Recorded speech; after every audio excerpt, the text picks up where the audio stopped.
नहीं पड़ेंगे। तो बहरहाल मैं अपनी बातचीत यहाँ से शुरू करता हूँ कि देखिए, भक्ति कविता या भक्ति आंदोलन का जो पूरा हमारा साहित्य है, केवल हिंदी का ही नहीं, पूरे भारत का जो भक्ति आंदोलन का साहित्य है, उसकी एक दो बातें बहुत बहुत ज़्यादा महत्वपूर्ण हैं, जिसके नाते वो आज नहीं, इंसान और इंसानियत की सदियाँ गुजरती जाएंगी और उनके जीवन और सभ्यता में हमेशा रोशनी की तरह जगमगाती रहेगी वो पूरी धारा, वो पूरी सांस्कृतिक, उसका पूरा वैभव। वो कोई एक दिन की बात नहीं है। और उसमें जो महत्वपूर्ण चीज़ें हैं, जैसे आचरण की पवित्रता पर जो उन्होंने बहुत जोर दिया, या अनुभव की प्रामाणिकता पर बहुत जोर दिया। कबीर ने तो लिखा है कि मैं कहता आँखें की देखी, और अनुभव की प्रामाणिकता पर जब ये कहा जाता है कि आप आलोचना मत कीजिए, दूसरे की कमियां मत गिनाइए, कुछ काम कीजिए, तो उसी जगह कबीर जो अनुभव की प्रामाणिकता की बात लेकर आ रहे हैं, बड़ी महत्वपूर्ण बात है। क्योंकि आप तो गाल बजा लिए, पंडित सोई जो गाल बजावा, और आप ये जान लीजिए व्यवहारिक जीवन में भी पहले से भी पढ़े लिखे लोग अपर कास्ट हिंदू भारतीय समाज में रहे हैं, अब भी हैं। अखबार समझिए कभी एरोटी चमरोटी में नहीं पहुंचता, सबके यहाँ नहीं पहुंचता है, बहुत कम लोगों के पास, जो अमीर लोग होंगे उन्हीं के पास पहुंचता होगा। हम लोग बचपन से देख रहे हैं कि ऊंची जातियों के घरों में अखबार बहुत पहले से आता है। यानी कि आज भी समाज में पब्लिक ओपिनियन, और जिसे पब्लिक स्फीयर कहा जाता है, उसे बनाने में सबसे बड़ी भूमिका किसी भी गांव समाज के अपर कास्ट लोगों की है। ठाकुर, पंडित, भुइयार, श्रीवास्तव, पंडित, ये जो जातियां हैं, वो समाज धोबी धरकार नहीं बनाता पब्लिक ओपिनियन, उसकी बात क्यों कोई मानेगा। तो आप ये देखिए कि उसने तो अपना गाल बजा लिया, और आप जब आलोचना करने जाएंगे तो कह देना आलोचना नहीं करना चाहिए, गड़बड़ कुछ करके दिखाओ। तो साथियों, कबीर यहीं पर आप अंगुली रख देते हैं कि ना, आप जो कह रहे हैं वो तो आपका लिखा पढ़ा है सब, लेकिन हमने जो भोगा है, जो हमारा भोगा हुआ है, जो हमारे अनुभव जगत का हिस्सा है, उसे तो हम कहेंगे, उसको कहने से आप रोक नहीं सकते। और इसीलिए कबीर के यहाँ और संत परंपरा में निंदक नियरे राखिए आंगन कुटी छवाए कहा गया। यानी कि निंदा, तर्क करना, विवेक रखना और अपने जिए भोगे, माने वह सुविधाजीवी संपन्न और प्रभु संप्रदाय या समाज का वो वर्ग जो विशेषाधिकार प्राप्त वर्ग, वह तय नहीं करेगा कि तुमने क्या अनुभव किया, तुम क्या बोलोगे। उसे बोलने दीजिए, जो उसने अनुभव किया उसे बोलने दीजिए। ये भक्ति काल की कविता सबसे ज़्यादा हमारे सामने ये आदर्श रखती है।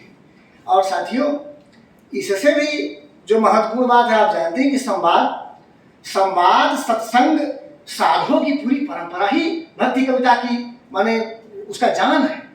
अगर आप बातचीत नहीं करने देंगे, संवाद नहीं करने देंगे, और आलोचना प्रत्यालोचना नहीं होगी, तो बहस और संवाद और शास्त्रार्थ का तो हिंदू समाज, सनातन समाज, इसका माने यह हमारी संस्कृति का बड़ा महत्वपूर्ण हिस्सा है। इधर नया ट्रेंड आया है हिंदुइज्म में, जहाँ संवाद और सत्संग को माने वो नहीं महत्व दिया जा रहा है, उसको कहीं न कहीं जो है अपने तरीके से क्या कहते हैं कि उसको रेगुलेट करने की कोशिश हो रही है। और मुझे जो भक्ति कविता की सबसे बड़ी प्रासंगिकता लगती है, वह जो आत्मसंघर्ष, उसमें जो जब मैं था तब हरि नहीं, अब है हरि है मैं ना, मैं को लेकर मैंने आत्ममंथन, अपने को भीतर से खुद की लड़ाई, जो खुद से खुद की लड़ाई है, ये असल में अपने बदमूल और यथास्थितवादी प्राप्त संस्कारों के खिलाफ एक व्यक्ति की, एक समाज की अपने भीतर से लड़ाई है। यह कबीर सबसे ज्यादा स्थापित करते हैं। खुद से लड़ना बहुत जरूरी है। यह बात केवल ब्राह्मणों के लिए नहीं, यह शूद्रों के लिए भी। माने शूद्र अपने हीनता बोध से लड़े, जैसा अभी अनिल भाई कह रहे थे, और जो विशेषाधिकार प्राप्त वर्ग है उसे अपने वर्चस्ववादी सोच से लड़ना पड़ेगा। दोनों को अपने भीतर जमी और जबदी हुई उस कुछ जकड़ी हुई चीज से टक्कर लेनी है, और अपने इंफीरियरिटी कॉम्प्लेक्स से जूझे और वह अपने सुपीरियरिटी कॉम्प्लेक्स से जूझे, तब हम एक सम मनुष्य की भूमि पर उतर पाएंगे, खड़े हो पाएंगे। न तो केवल सुपीरियरिटी कॉम्प्लेक्स के चले जाने से चीजें सुधर जाएंगी, न केवल इंफीरियरिटी, दोनों खत्म होना चाहिए और दोनों को लड़ना है।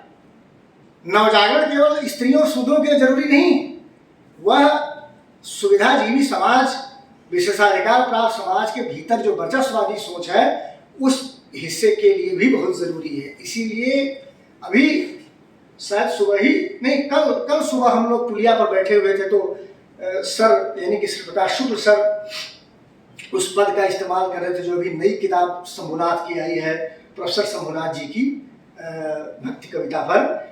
उन्होंने उसका शब्द का सर प्रयोग कर रहे थे कि प्रतिवादी धार्मिकता, माने जो भक्ति आंदोलन की धार्मिकता है। देखिए रिलीजन या रिलीजियस टेम्पर के भीतर ही भक्ति आंदोलन खड़ा होता है, लेकिन उसके पास जो विशेषण प्रोफेसर शंभुनाथ ने लगा बहुत बेहतरीन बात है, प्रतिवादी धार्मिकता। यानी धर्म के भीतर जो अपच है, जो कूड़ा कचरा है, जो बदमूल यथास्थितवादी रूढ़िवादी चीजें हैं, जो लिजलिजापन है, उसके खिलाफ एक प्रतिरोध का अंदर एक प्रज्वलित शिखा जो खुद अंदर एक रोशनी भर सके और उस धर्म को निखार कर धर्म की जो खूबसूरत चीजें हैं उसके भीतर से समाज को व्यवस्थित करे और उसको समाज को कुछ दे सके। तो ऐसा नहीं कर सकते कि भक्ति कविता धर्म के खिलाफ खड़ी होनी चाहिए थी या हुई इस नाते वो आंदोलन है, नहीं। वो समाज धार्मिक समाज है। उस धार्मिक समाज जैसे आज का समाज पूंजीवादी समाज है, तो आज हम तब कहेंगे कि नवजागरण हुआ जब पूंजीवादी समाज के भीतर की जो गड़बड़ियां हैं, उसके शोषण और जिस तरह के भी जो है यातना के अंकुश हैं, उनके खिलाफ अगर आप कोई विरोध प्रतिरोध खड़ा करते हैं तो यह कहा जाएगा कि आज का नवजागरण है। उसी तरह उस समय धार्मिक समाज है। उस धार्मिक समाज के भीतर से जो उसके खिलाफ प्रतिरोध और प्रतिवाद की प्रवृत्तियां हैं, जो संतों और भक्तों की कविताओं में मुसलसल मौजूद हैं, वो टक्कर लेती हैं उन सारी जो है सांप्रदायिक और इस तरह की अतिवादी शक्तियों से जो उस जमाने में मौजूद रही है, हर जमाने में मौजूद रहती है। तो दोस्तों, एक तो ये बड़ा महत्वपूर्ण जो है उसका रिलेवेंस है कि हमें अपने अनुभव को कहना है। मीडिया क्या कह रही है, उनके शास्त्र क्या कह रहे हैं, वो अपनी जगह पर। अब तो ये कहा जाने लगा है कि ये तो अगर भारत की जनगणना कराई जाएगी आर्थिक आधार पर, तो भारत में सबसे ज़्यादा गरीब ब्राह्मण ही पाए जाएंगे। ये मैंने कुछ साथी बताते हैं। अगर ऐसा है तो करना चाहिए भाई, अगर इतने गरीब लोग हैं तो उन्हें मदद पहुंचानी चाहिए सरकार को। तो मेरे कहने का मतलब नैरेटिव बदलने की प्रक्रिया शुरू हो चुकी है। नैरेटिव, इस तरह के नैरेटिव्स को सिरे से खारिज करने में बहुत मदद करेगी भक्ति कविता, क्योंकि भक्त कविता बताती है कि विप्र पूजा जा रहा था, शूद्र पूजा नहीं जा रहा था। इसीलिए तो रैदास को भी लिखना पड़ा और कबीर को, तुलसीदास को भी लिखना पड़ा था, इसीलिए लिखना पड़ा। समझ रहे हैं? इसलिए आप कह नहीं सकते कि ऐसा नहीं था। ठीक है, तो जो नैरेटिव हम बना रहे हैं आज, उसके मैं असल में अपनी बातचीत प्रासंगिकता पर नहीं, प्रश्न पर रखना चाह रहा था, लेकिन कुछ जो है इधर की बात मैं नहीं कर रही। मेरे सामने जो भक्ति आंदोलन को लेकर सवाल तो कई हैं। अभी हम लोग सदानंद साही जी के सेमिनार में थे, माने संत हिंदी की संत कविता कबीर से कीनाराम तक पूरी 3 दिन, और अगले दिन शंभुनाथ जी ने रामचरित मानस पर व्याख्यान दिया। उसको हम 4 दिवसीय माने संगोष्ठी ही मान लेते हैं, उससे गुजर कर आए हैं। ज़्यादातर साथी हमारे उसमें मौजूद रहे हैं। उसमें तमाम प्रश्न हैं, लेकिन 2 प्रश्नों की तरफ मैं आपका ध्यान खींचना चाहूँगा और मेरी समझ से उसके जो जवाब हैं मैं उसे रखने की कोशिश आज के इस अपने वक्तव्य में करूँगा। पहला सवाल तो ये है कि देखिए, हिंदी साहित्य इतिहास लेखन की परंपरा में शुरू से ही निर्गुण और सगुण की 2 धाराएं बांट दी गई, बन गई, जिसे संत और भक्त भी कहा जाता है। 2 कोटियां तैयार कर दी गई। सेमिनार में भी और उसके पहले भी और बाद तक भी यह हिंदी आलोचना में परंपरा है कि भाई 2 तरह की धाराएं हैं। एक धारा ऐसी है जो संत और भक्त यानी निर्गुण काव्य धारा और सगुण काव्य धारा दोनों को एक में ही रखना चाहती है, यानी कि दोनों एक ही परंपरा के हिस्से हैं। यह एक समझ है। इस पूरे सेमिनार में यह हम लोगों ने देखा कि ज़्यादातर लोगों ने, कहने का मतलब उसमें प्रोफेसर शंभुनाथ जी भी हैं, गोपेश्वर सिंह भी हैं, उदेश प्रधान, ज़्यादातर विद्वानों ने यही कहा कि इसे 2 बोरों में ठूसना नहीं चाहिए। मैं कहता हूं कि इसे 1 बोरे में भी ठूस देंगे तो ज़्यादा दिक्कत हो जाएगी। एक बोरे में ठूसेंगे तो और सकेत हो जाएगा मामला। तो बहरहाल वो मैं उस पर आऊँगा, पर ये एक तो दृष्टिकोण ये है कि ये दोनों एक ही है। और मैं हिंदी आलोचना में ग्रियर्सन से लेकर भक्ति कविता पर, खासतौर पर तुलसीदास पर जो सबसे पहला और महत्वपूर्ण काम हिंदी आलोचना में हुआ वो जॉर्ज डब्ल्यू ग्रियर्सन ने किया। वो नोट्स ऑन तुलसीदास में और उसके पहले मध्यकालीन भक्ति कविता विशेषकर तुलसीदास नामक लेख में भी, बाद में उसने मॉडर्न वर्नाक्युलर में भी इस पर बहुत लिखा, बल्कि पूरा मॉडर्न वर्नाक्युलर उसी एक तुलसीदास पर लिखे गए एक लेख का ही डेवलपमेंट है। तो ग्रियर्सन कहता था, आशीष जानते हैं और बच्चों के लिए मैं बताऊं कि ग्रियर्सन ने वर्नाक्युलर में लिखा है कि तुलसीदास कबीर की परंपरा के लेखक थे। ये वाक्य है, एज इट इज कोट कर रहा हूं। अब आप देखिए कि तुलसीदास कबीर की परंपरा के लेखक हैं। जब वो कह रहा है ग्रियर्सन, तो उसका सीधा मतलब कि कबीर और तुलसीदास में कोई अंतर नहीं है, निर्गुण सगुण में कोई अंतर नहीं, वो दोनों धाराएं एक तरह की परंपरा के हिस्से हैं। यह परंपरा मुसलसल चलती है और रामविलास शर्मा तक आती है, और उसके आगे भी लोगों ने उस पर कहा है। मेरे गुरुवर से प्रकाश शुक्ल की किताब जो महामारी और कविता है, उसमें भी लगभग इसी तरह वो झुकते हैं। कबीर और रैदास और तुलसीदास को अलग अलग धाराओं में वो नहीं मानते। ये एक परंपरा है। दूसरी परंपरा ये है जो एकदम माने निर्गुण अलग है, सगुण अलग है, दोनों बल्कि एक दूसरे के विरोधी, लगभग दुश्मन है। ऐसी भी स्थिति आ जाती है। यह और देखिए दिलचस्प है कि रामचंद्र शुक्ल ने हजारी प्रसाद द्विवेदी जो हमारे इसी विभाग के पंडित जी आचार्य थे, दोनों लोग ब्राह्मण थे, और कहा जाता है कि उनके दृष्टिकोण कोई बहुत प्रगतिशील नहीं थे, लेकिन शुक्ल जी ने भी और बाद में हजारी प्रसाद द्विवेदी ने भी दोनों को एक नहीं माना, अलग अलग ही माना। शुक्ल जी दूसरे कारणों से, हजारी प्रसाद द्विवेदी दूसरे कारणों से। और वो परंपरा खासतौर पर दलित विमर्श जो हमारा आज की हिंदी आलोचना का है, उसने तो पूरी तरह से दोनों को अलग माना। वो मानने को ही तैयार नहीं कि दोनों एक हो सकती हैं। एक में अगर मिला देंगे तो जैसे बनारस में प्रोफेसर चौथीराम यादव जिंदा आलोचक हैं जो इस बात के बिल्कुल खिलाफ है कि दोनों का मिला नहीं सकते। नामवर सिंह ने हजारी प्रसाद द्विवेदी के लिए ही दूसरी परंपरा की खोज लिखी। दूसरी परंपरा की खोज किताब लिखने का मतलब ही है कि वो दोनों को एक नहीं मान रहे हैं। एक परंपरा मुख्य परंपरा है और दूसरी परंपरा जो है माने सेकेंड ट्रेडिशन नहीं, अदर ट्रेडिशन माने भिन्न डिफरेंट ट्रेडिशन। एक मुख्य धारा और एक उससे भिन्न परंपरा है। जो मैं अभी उस दिन जिक्र कर रहा था डेविड एन लारेंजन का। साथियों, डेविड एन लारेंजन भक्तिकाल के महत्वपूर्ण जो है विचारक रहे और निर्गुण संतों का स्वप्न उनकी किताब है।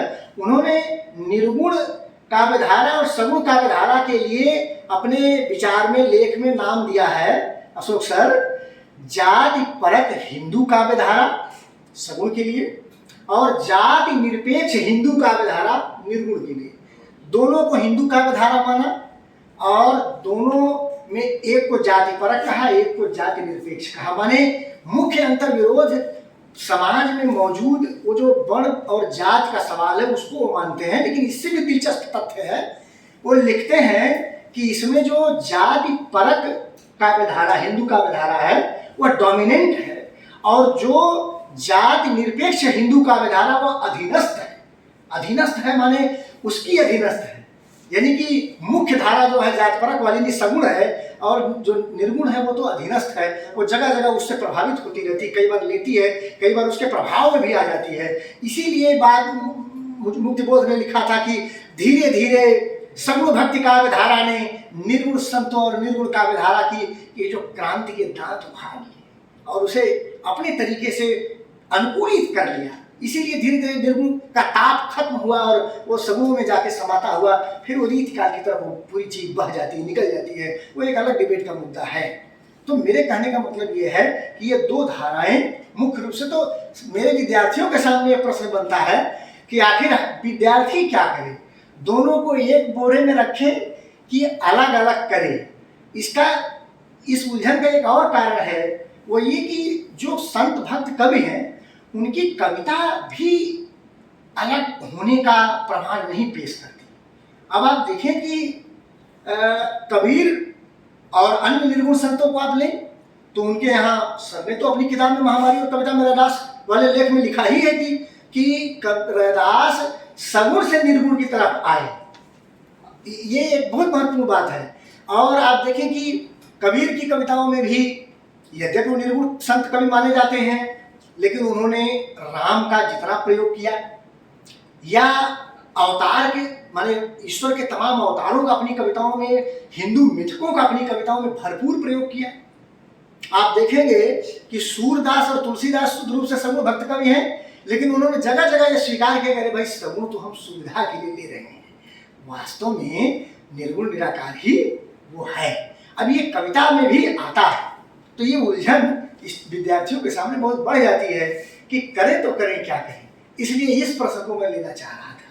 एक तो ये, और साथियों इसी के लगे ये भी बताता चलूं कि इस उलझन का एक कारण उस समय की जो सबसे डोमिनेंट फिलॉसफी है भक्ति आंदोलन के दौर की, वो थी वेदांत। वेदांत दर्शन भी इस मामले में उलझा देता है। जो शंकर का वेदांत है वह मूलतः माने निर्गुण आकार को ही मानता है, लेकिन वो कहता है कि ये परमार्थिक लोगों के लिए है। माने परमार्थिक का मतलब जो इस जगत से ऊपर उठ चुके हैं, थोड़ा माने वो कबीर के स्तर पर जो आदमी चला गया, जो आम आदमी हम सभी हैं, जो कीच काई में लिथड़े हुए लोग हैं माया मोह में, उसे वो सांसारिक कहते हैं। तो कहते हैं कि उनके लिए ब्रह्म सत्यम जगत मिथ्या नहीं है। क्यों आशीष? ब्रह्म सत्यम जगत मिथ्या उनके लिए नहीं है, जगत उनके लिए ठीक है। वो जो है उसे वो ईश्वर कहते हैं कि भाई अगर उसका एक कोई रूप साकार हम कल्पना कर लें तो उसी को वो ईश्वर कहते हैं। तो सगुण और निर्गुण दोनों की परिकल्पना वेदांत में भी, इसलिए वो डाउट और क्रिएट कर देते। तो दोस्तों एक तो यह, और इसी से जुड़ा हुआ सवाल स्त्री को लेकर के है कि भाई स्त्री को लेकर एक तरह का संत और भक्त कविता में उपेक्षा क्यों है, अथवा एक खास तरह का दुचित्तापन क्यों है। कहीं वो अच्छा भी मान लेते हैं, कहीं उसे बहुत सापनी डाकिनी कुछ भी कह बैठते, माया ठगिनी वगैरह बोलने लगते हैं। कहीं वो कह देते हैं कि पराधीन सपनों सुख नहीं, कट सृजी नार जग, बहुत कुछ बातें, हरि जननी मैं बालक तेरा, काहे ने वो गुरु बख्श मेरा। माने ये जो एम्बिवैलेंस है, ये दुचित्तापन है, ये क्यों है भक्त संत कविता में? ये दो सवाल मेरे हैं। अगर सर मुझे समझ देंगे तो मैं इन दोनों पर बात अपनी रखूंगा। सर कितना समय मैं ले सकता हूँ?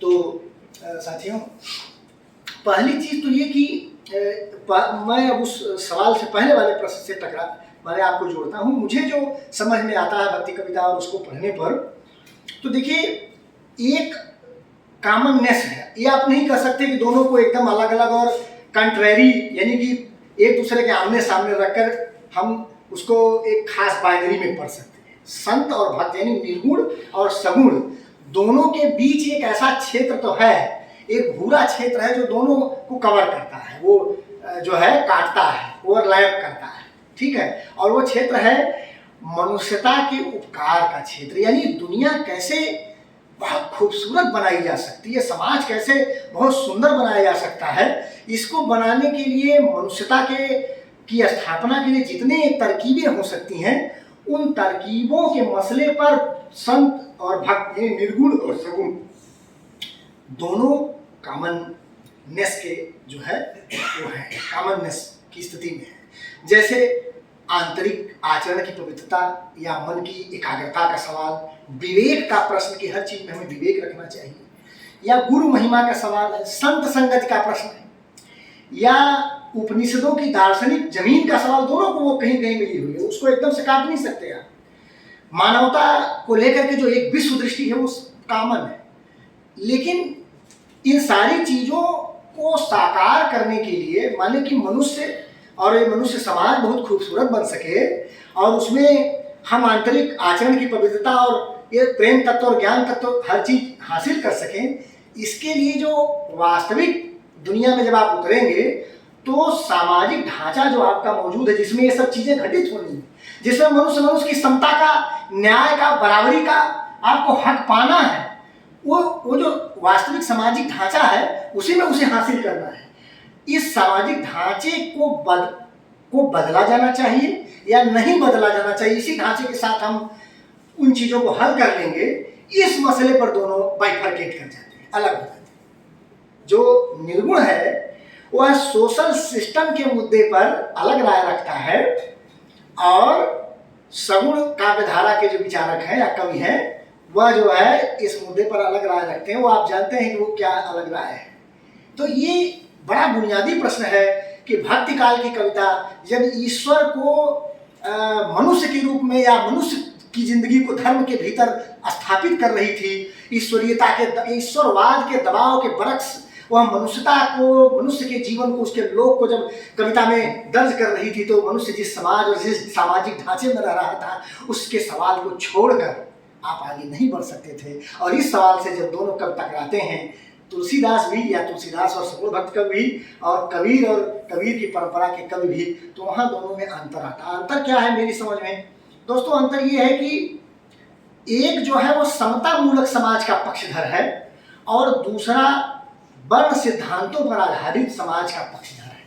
वर्ण आधारित समाज की जब मैं बात कर रहा हूँ तो उसको सीधे सीधे कहूँ तो ब्राह्मण सेंट्रिक सोसाइटी, माने जो समाज ब्राह्मण परंपराओं से रेगुलेट या नेतृत्व जो कर रहा हो उसके पीछे चलने वाला समाज, वह जो है एक तरह का समाज हो सकता है। ब्राह्मण सेंट्रिक सोसाइटी की जो है बात वो करते हैं और दूसरा कहता है नहीं, किसी की सेंट्रिक सोसाइटी नहीं होगी। यानी कि आप देखेंगे कबीरदास रैदास आज ये नहीं कहते कि अब धोबी सेंट्रिक या शूद्र सेंट्रिक सोसाइटी हम बनाएंगे ना, वो कहते हैं कि भाई समता मूलक सब रहेंगे, उसमें ब्राह्मण भी रहेगा, उसमें और भी वर्ग वर्ण के लोग रहेंगे, समता की बात वो करता है। तो ये यहाँ पर वो आकर क्या कहते हैं कि अलग होने लगते हैं। आप यह भी देखें कि अभी सेमिनार में किसी विद्वान ने शायद माधव हाड़ा ने कहा कि जो भक्ति कविता का अपार्थिव है, यानी कि जो उसका ईश्वरवादी रूप है, वह असल में मनुष्य जीवन के पार्थिव, यानी जो सांसारिक जिंदगी है, घटनाएं परिघटनाएं हैं, उसी पार्थिव का ही एक्सटेंशन है। जो कुछ भी हम पूजा अर्चना की हमारी पद्धति क्या होगी, जो हम अपनी जिंदगी में खूबसूरत समझते हैं उसी को तो हम अपने देवता को अर्पित करते हैं। अगर हम नहाना अच्छा नहीं समझते तो हम बिना नहाए फूल चढ़ा देंगे, लेकिन हम समझते हैं कि नहाना ठीक बात होती है स्वच्छता पवित्रता के लिए, इसलिए हम नहाकर मंदिर जाते हैं।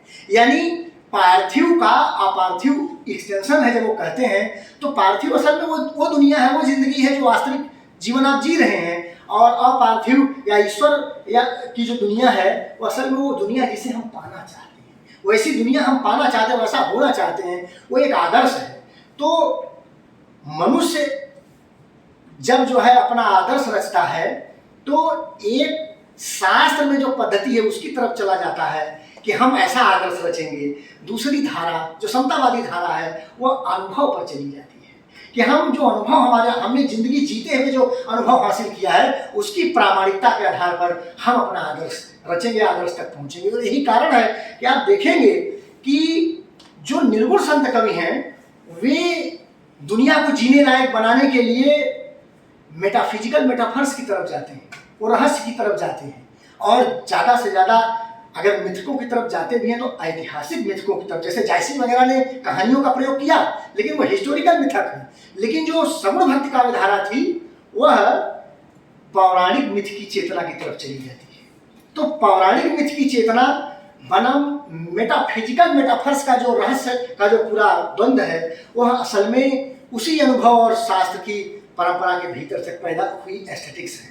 तो दोस्तों एक तो यह चीज़ थी जिसमें मैं ये बताने की कोशिश कर रहा था कि दोनों का एक ग्रे एरिया है, मिलते तो हैं लेकिन वो अच्छी गुडी बातें हैं, लेकिन वो गुडी बातें तब तक घटित नहीं हो सकती जब तक उस सोशल सिस्टम वाले सवाल से आप नहीं टकराएंगे।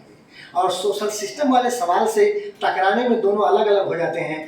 जो लोग, जो आलोचक, जो कवि यह मानता है कि सिस्टम बदले बगैर भी हम चीज़ें ठीक कर लेंगे, वह चाहता है कि दोनों परंपराएं एक ही रहें और एक ही तरह से व्याख्यायित की जाए। और जो लोगों को यह भरोसा नहीं है, जो लोग चाहते हैं कि इनको एक में मिलाने से चीज़ें गड़बड़ा जाएंगी, वह निश्चित रूप से उसको अलग करके देखना चाहता है।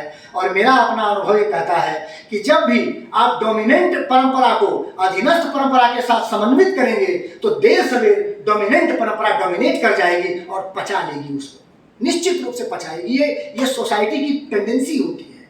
आप ये देख लीजिए करके, वो आपको पता चल जाएगा कि जो रंग गाढ़ा होगा वो आखिरकार अपना असर दिखाएगा। और ये साजिश है, जो डोमिनेंट सोसाइटी की अपनी साजिश है वो यही है कि हम समन्वय के नाम पर, और तुम विखंडन कर रहे हो, तुम बंटवारा कर रहे हो, इस नाम पर उसे जलील करके एक बार समन्वय अवगत में तो आए, एक बार जब पकड़ेंगे तो फिर मरोड़ देंगे। तो ये जो पूरी परंपरा है उस साजिश से सजग रहकर ही समन्वय बुरी चीज नहीं है, लेकिन समन्वय को इस साजिश को समझते हुए ही करना है। और यह तभी हमारी पीढ़ियां समझ सकती हैं जब इन दोनों को हम दोहराते रहेंगे। और 1 मिनट अंतिम बात कि दोस्तों, उस ब्राह्मण सेंट्रिक सोसाइटी में या जो उस दौर में भक्तिकाल के दौर में हमारा सामंती समाज व्यवस्था है, उस सामंती समाज व्यवस्था के शीर्ष पर ब्राह्मण था और उसकी तलछट में स्त्री थी। ये बहुत दिलचस्प है।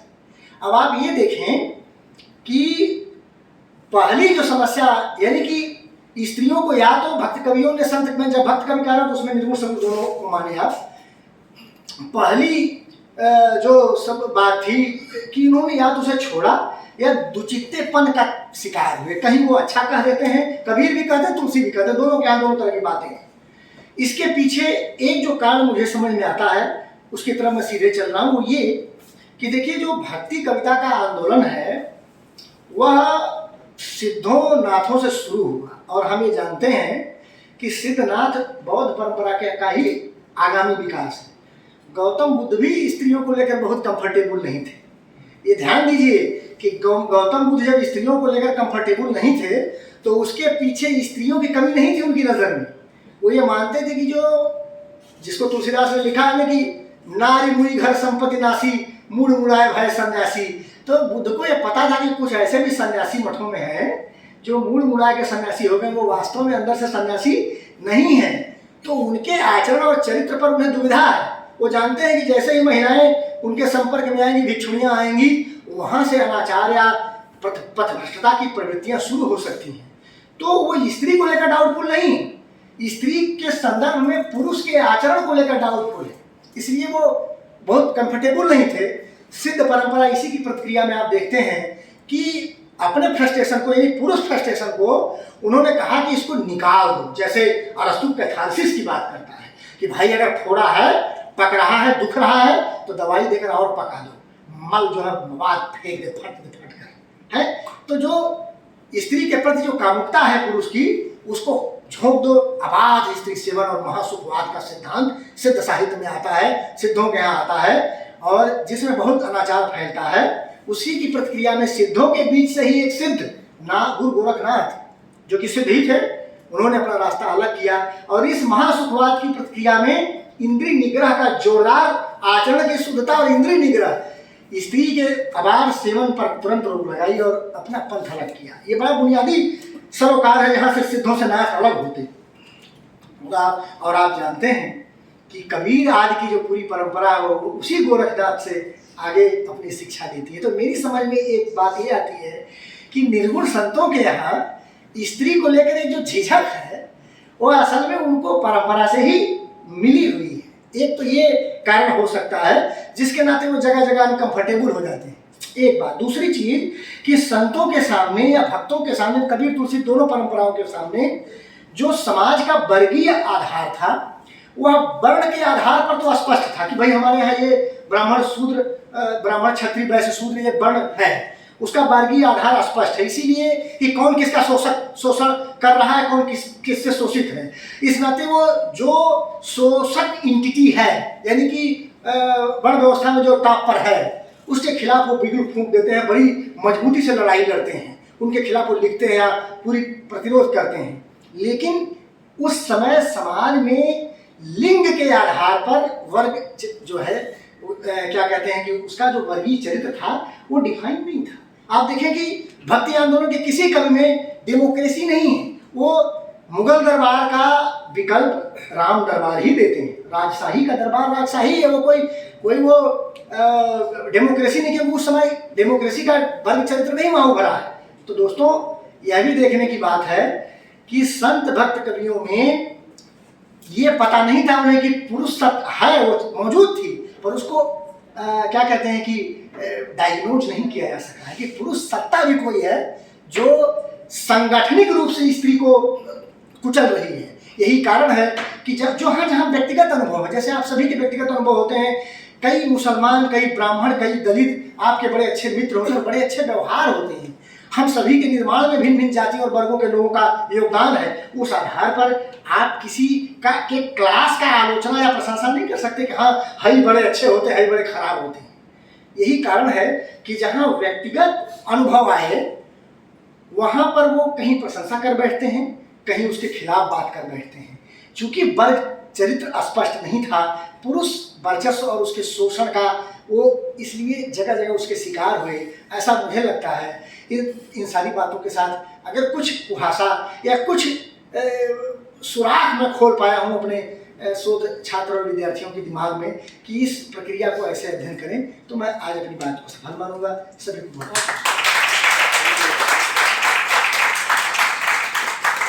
बहुत बहुत आभार।